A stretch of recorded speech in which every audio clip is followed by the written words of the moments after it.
Well, good morning, everyone. Welcome to our Sunday service, and I want to welcome all our guests at the Expanding Light and all our community members. We have a hot day today, so think cool thoughts. Our topic this week from Rays of the One Light by Swami Kriyananda is activity versus inner communion. Truth is one and eternal. Realize oneness with it in your deathless self within. The following commentary is based on the teachings of Paramahansa Yogananda. Last week, we contemplated the well-known story of Martha and Mary. Traditionally, this story has been offered to show the two classic approaches to salvation, the first through action, and the second through prayer. The excuse of the Marthas of this world has always been, the church needs its Marthas too. Treatises, moreover, have been written to justify the Martha approach to piety, praising her self-sacrifice as perhaps an even higher demonstration of devotion. Thus do the unmeditative in religion try to justify themselves. Yet the fact remains that Jesus rebuked Martha. Elsewhere, moreover, he spoke of the virtue of feeding the hungry, curing the sick, and housing those who are homeless. It wasn't that he disapproved of serving people. Wrong attitude was the object of his criticism. What he was criticizing was forgetfulness of the true goal of right spiritual action.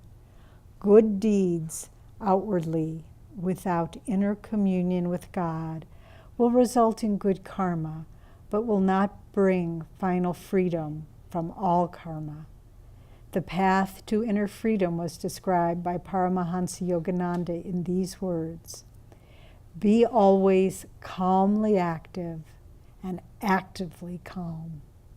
As it says in the Bhagavad Gita, the second chapter, he who is not shaken by anxiety during times of sorrow, nor elated during times of happiness, who is free from egoic desires and their attendant fear and anger, such a one is of steady discrimination. Do your duty in life, so counsels this great scripture elsewhere, but never lose sight of him to whom all action should be dedicated. Thus, through Holy Scripture, God has spoken to mankind. Om, Om, Om.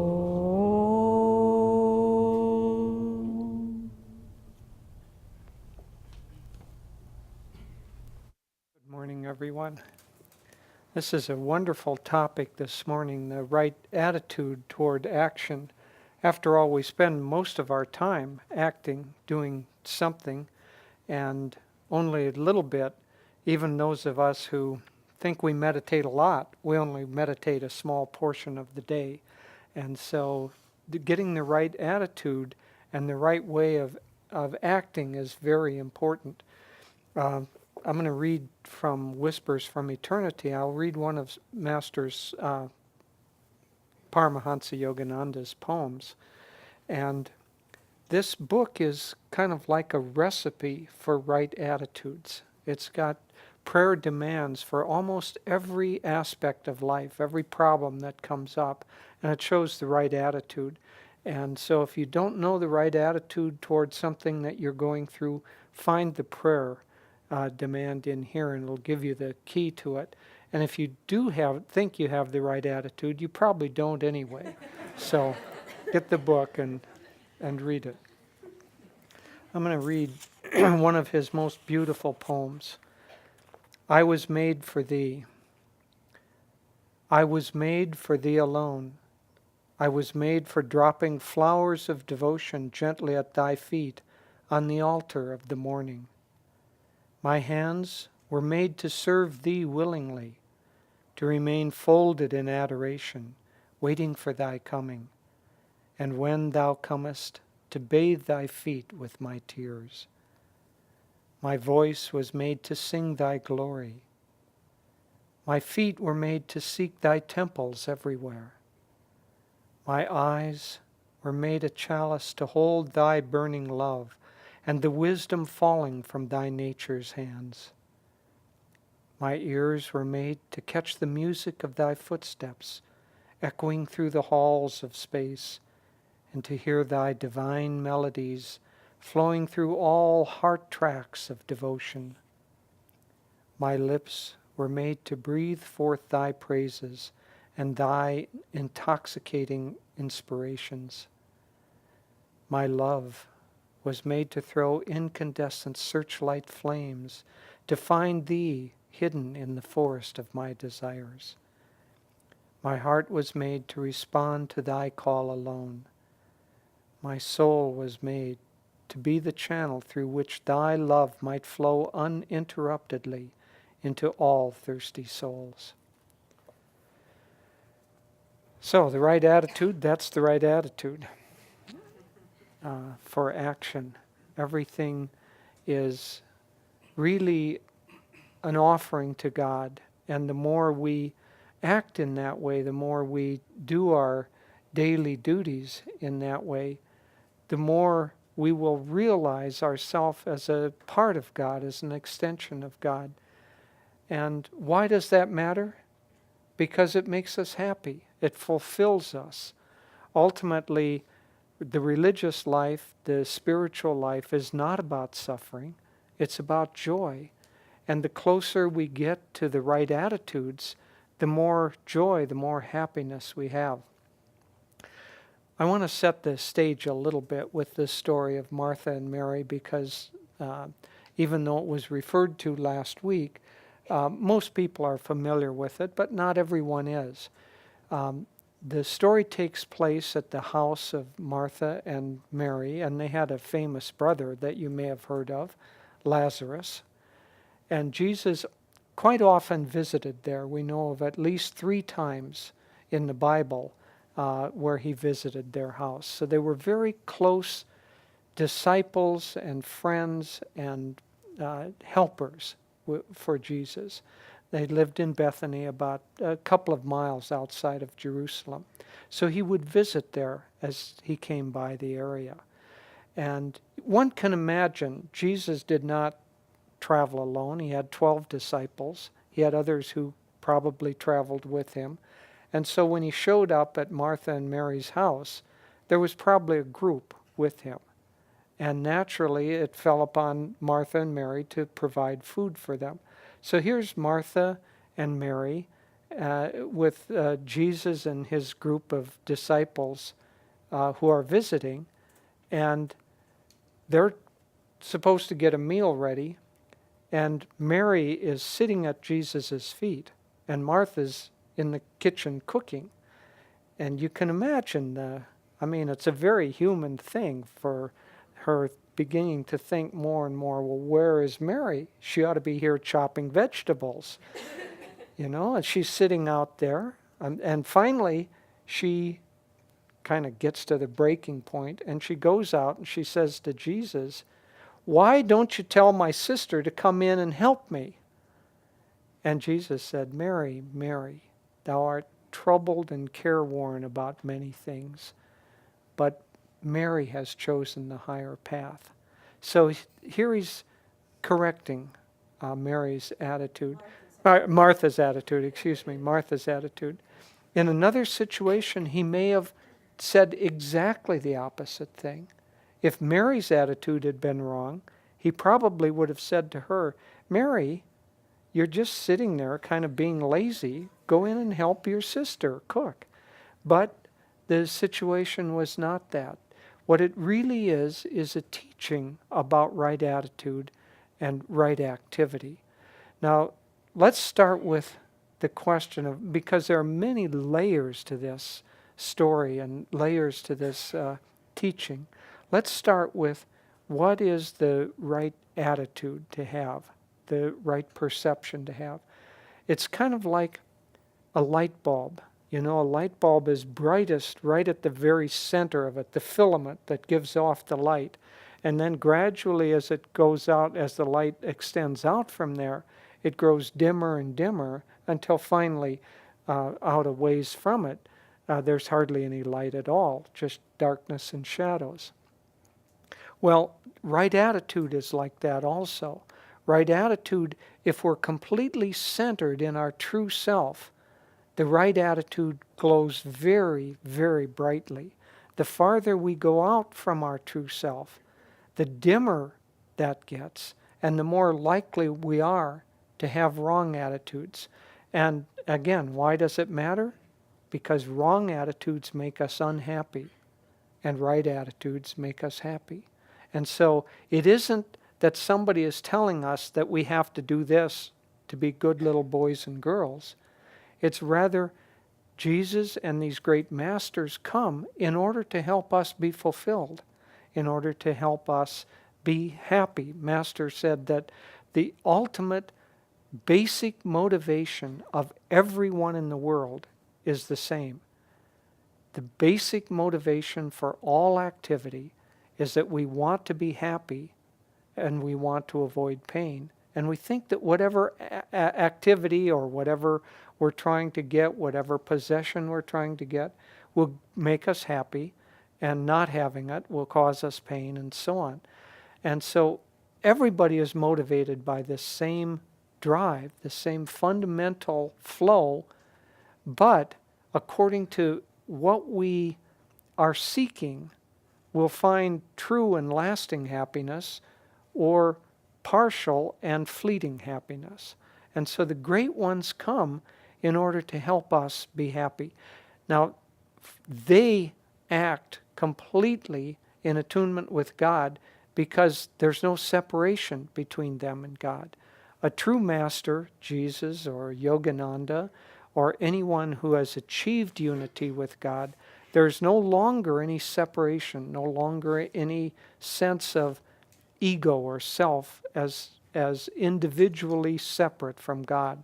There's the realization that everything in life is God. And so Jesus wasn't upset with Mary. Jesus was incapable of getting upset. I mean, even those who crucified him on the cross, he didn't get upset with them. What did he say in response to them? Father, forgive them, for they know not what they do. So it wasn't for Jesus' sake that he was rebuking Mary. It was for Mary's sake. He was trying to help her get the right. Martha, thank you. Davey's here to correct me. Every time I say Mary instead of Martha, she'll correct me. So I'll try to lessen her load here. Get it right. So the great masters come only in order to help us.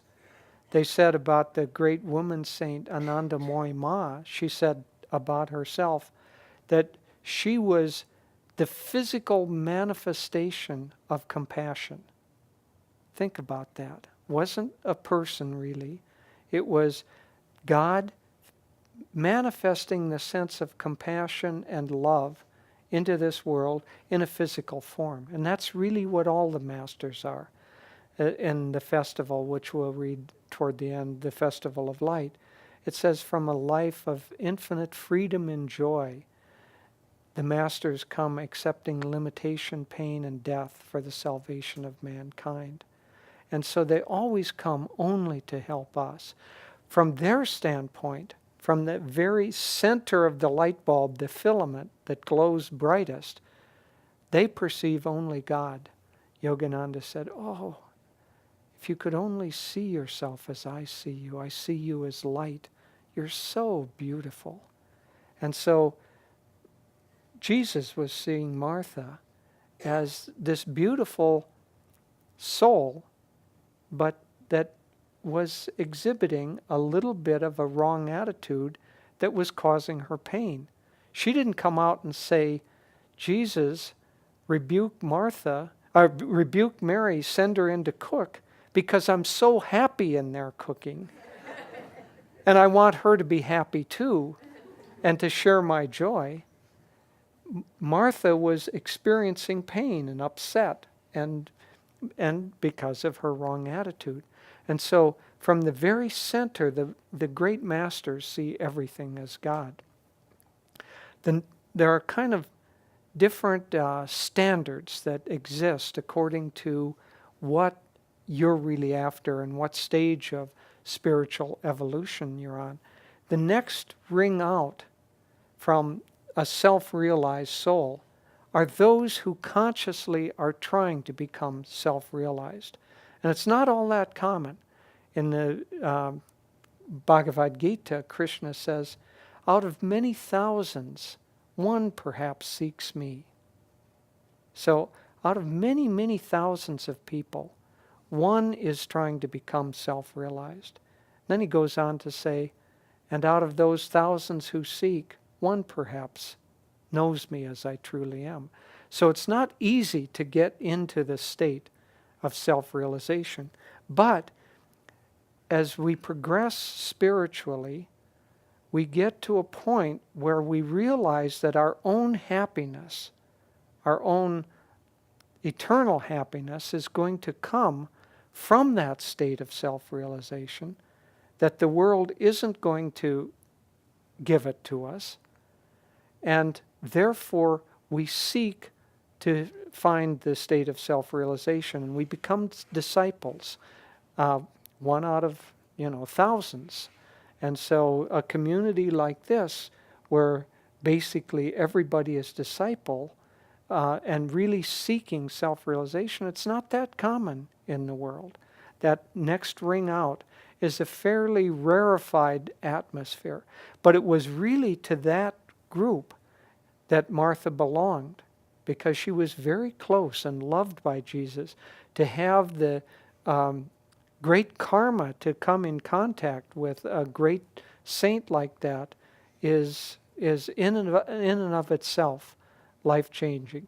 One moment in the scriptures, it says, one moment in the company of a saint will be your raft over the ocean of delusion. Edgar Cayce, many of you have heard of him, the great sleeping prophet, they said. He would go into a kind of a trance-like sleep, and then he would give the past incarnations of the person or soul that was asking, and perhaps they were asking for health cures or whatever, and he would tell them the ultimate cause. But in many, many, many cases, he said that the most important moment for that soul was that they were in a crowd when Jesus passed by and they saw Jesus. And so for the soul's evolution to come in contact with the self-realized, even visually, in India it's called darshan, the vision of a saint, is very, very powerfully uplifting to the soul. And here Martha was among a very small group of people who were close and friends and loved by Jesus. And so she was a very special person, very saintly. And it was Jesus' duty to give her correctives for her attitude. So in this sense, he was saying, Martha, the proper attitude is what Mary's doing. It's not that she's not working. It's that she's got her focus on salvation. Her focus is on enlightenment. I'm here. I don't come very often. And she's sitting there absorbing the teachings. Well, of course she's right. Don't get upset because she's not helping. Now, again, as Swami Kriyananda says in the reading, it wasn't because Jesus didn't say that we should not act. Of course we should act. We have to act. But we have to do so with the proper attitude if we want that activity both to make us happy and to lead us to salvation. And so Jesus was telling Martha that her activity ought to be joyful. As I read in that beautiful poem, my hands were made to serve thee. My eyes were made to see thee. my ears were made to hear thee. So everything that we do ultimately is to connect us deeper and deeper to God until finally we realize that that which we were seeking outside of ourselves resides within, and that God and we are one. That God manifested the whole of the universe out of his own self, and everything in the universe is an extension of God. But the whole game is around how conscious we are of that. And self-realization means to realize that fact, whereas other activities take us farther and farther afield. And so for those of us who have chosen consciously to seek self-realization, the main activity that is right for us is to keep our minds focused on God, especially focused because it's hard to focus on something that's infinite and vague and cosmic. And so God sends to those who are sincere, he sends a master that is an incarnation of the right attitude and the right consciousness. And so for us, our real task, those of us who are consciously seeking self-realization, our real task is to focus on our chosen guru, in this case for most of us, Yoganandaji, to focus on him, to try to attune our lives to him, to try to have our emotions and our desires pointed toward him, as Krishna says in the Bible, in the Gita. Let all your thoughts be focused on me. Cling to me. Let all your desires be for me. And if you cannot do that, then practice yoga, because that will help your ability to concentrate, and then you can focus on me. And so the same teaching is there, that the ultimate is to keep our consciousness focused on God. Now, does that mean that we don't need to act in the world, that we don't need to do activity? No, we do need to do activity. Krishna says, even I, who have no need to do activity, have to work, have to be active, because otherwise people would emulate me and they wouldn't act. And so everything is done as an offering, but it's the attitude, it's the way that it's done. If we're thinking of ourself, it's contractive. If we're thinking of others and offering, it's expansive. So for us, our highest kind of activity, next to being in union with God, is serving God. And the more we do that consciously, the more we think of our activity as being offered to God or to Guru, the more purified it will be. I'll guarantee you that if Martha was in there thinking of every little movement she was making in the kitchen as an offering to Jesus, she would have been filled with joy and filled with light, and she wouldn't have come out and asked Jesus why he didn't send Mary in there. And if she had, Jesus probably would have sent Mary in there, because the joy level would have been so high. Now there's another very important problem, very important wrong attitude. So working with the wrong attitude, thinking of herself, was causing Martha to be unhappy and contractive. Now there was another very important wrong attitude that she had. Imagine us being in that scene, that cast back half a century or so, and Yogananda is here with some disciples, and we're cooking for him or serving him, and we're getting a little bit upset, and we come out and we rebuke Yogananda. Why don't you send Mary in there to help me? You know, isn't there something wrong with this picture? Can you imagine yourself going out and rebuking an avatar? Well, so Mary had slipped from that sense of attunement with, thank you. See, now we've got everybody helping. It's like a choir, a chorus. See? Every time I hit a wrong note, it's okay. It's okay. We know what you mean. Thank you. So Martha comes out and rebukes, and that gets her out of attunement with her chosen channel to God. Attunement with your chosen channel is the fastest way to get from the point where you enter into this group of people who are consciously seeking God into self-realization. So once we have made the choice that we want to become one with God, then attunement with the Guru is the most important thing. I want to talk also a little, because it's Swami Kriyananda's birthday on Tuesday, I want to talk a little bit about him during this discussion. I think above all, at least for me personally, above all, the greatest gift that he has given me is modeling perfect attunement with Master. What do I mean by perfect attunement? I mean that every act of his has been offered to Master. After he became his disciple, everything. If Master told him to write books, he said, yes, Master, and he's written 100 of them. If Master said, lecture, he said, yes, Master, and he's given thousands of lectures. But it's not the outer activity. That's only part way there.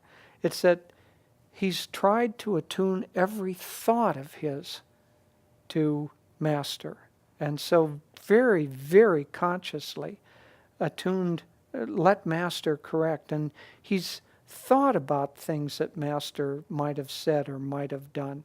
Last summer, we were with him, and we were taking a little walk, and right in the middle of the walk, he stopped, and he said, oh, no, now I understand. He was thinking about something that Master had said when he was in a small group over 50 years ago, nearly 60 years ago. He was thinking about something that Master said, and all of a sudden he thought, oh, I remember. He glanced at me at that particular point. Now I understand what he was saying. It was meant, that particular point was meant for me. It was a corrective for me, or it was advice to me. So here he is 60 years later, walking through a beautiful flower garden, but his mind is thinking, what did Master mean? What did Master say? What did Master do? And that constant attunement.